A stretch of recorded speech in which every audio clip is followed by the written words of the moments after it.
Anjos, seres celestiais e supostamente semelhantes a seres humanos, porém com grandes asas. Mas me diga, será mesmo que eles são assim? Será mesmo que possuem uma aparência semelhante à nossa? É exatamente sobre isso que iremos falar hoje. Qual seria a aparência de um anjo, afinal?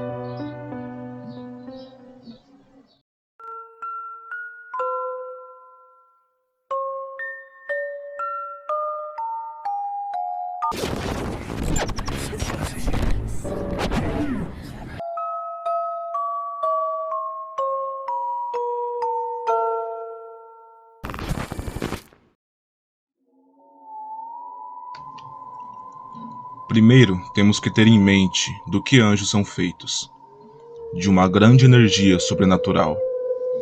Sua origem vem da mesma fonte que a nossa, no caso, Deus.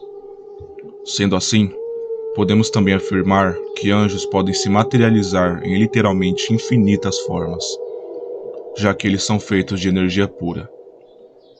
Sendo assim, já temos uma noção do que anjos seriam feitos. Agora, meus colegas, você já deve ter notado que em uma aparição de um anjo, a pessoa que a vê se assusta com sua presença. Mas acredite, medo não é a única causa desse susto, e sim a energia que emana de seus corpos celestes.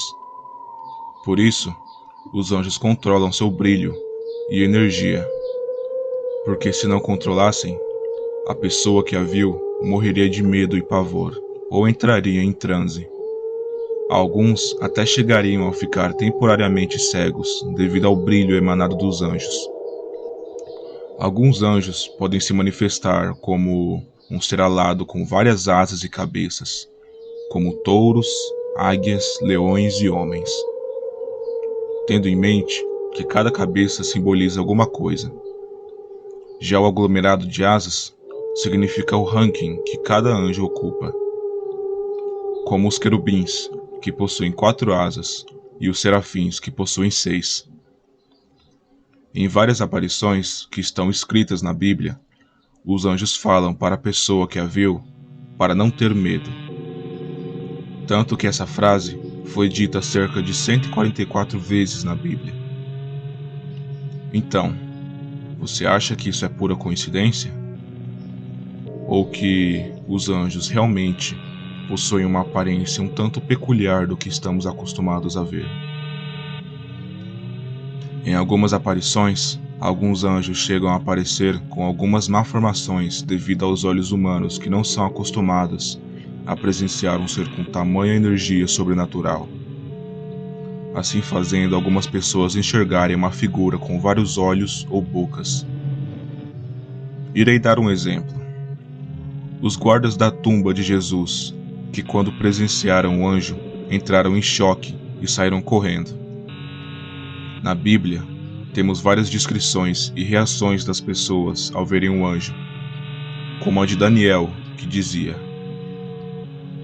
"Eis um homem vestido de linho, com seus lombos tingidos de ouro fino de Eufaz, e o seu corpo era como berilo, e o seu rosto parecia um relâmpago.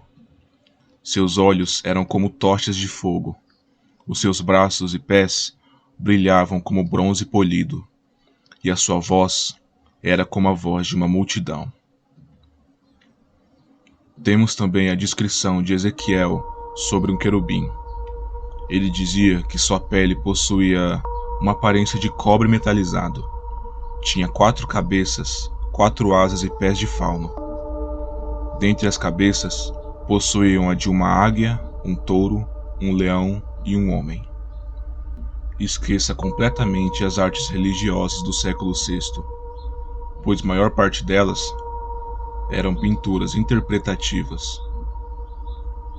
Porém, serafins e querubins não são as únicas classes de anjos existentes. Temos também os tronos, que eram rodas cintilantes em chamas, que giravam em anéis incompreensíveis. Em várias artes religiosas, podemos ver anjos como bebês com auréolas e asas, ou um soldado com uma armadura e asas longas, Mas por que isso, afinal? Por que nós vinculamos a nossa aparência com a dos anjos? Vamos tentar entender. Quando cristãos e romanos já interagiam entre si, as pinturas religiosas que vemos hoje em dia ainda não existiam. Apenas as escrituras da Bíblia e outros livros que diziam as características dos anjos.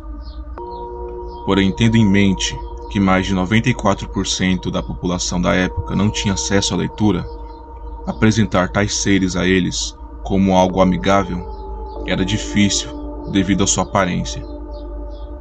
Por isso, e por outras coisas, passaram a usar a semelhança humana em várias pinturas religiosas, estátuas, etc. Então, meus colegas, o que você faria se ficasse cara a cara com um aglomerado de asas, cabeças e olhos?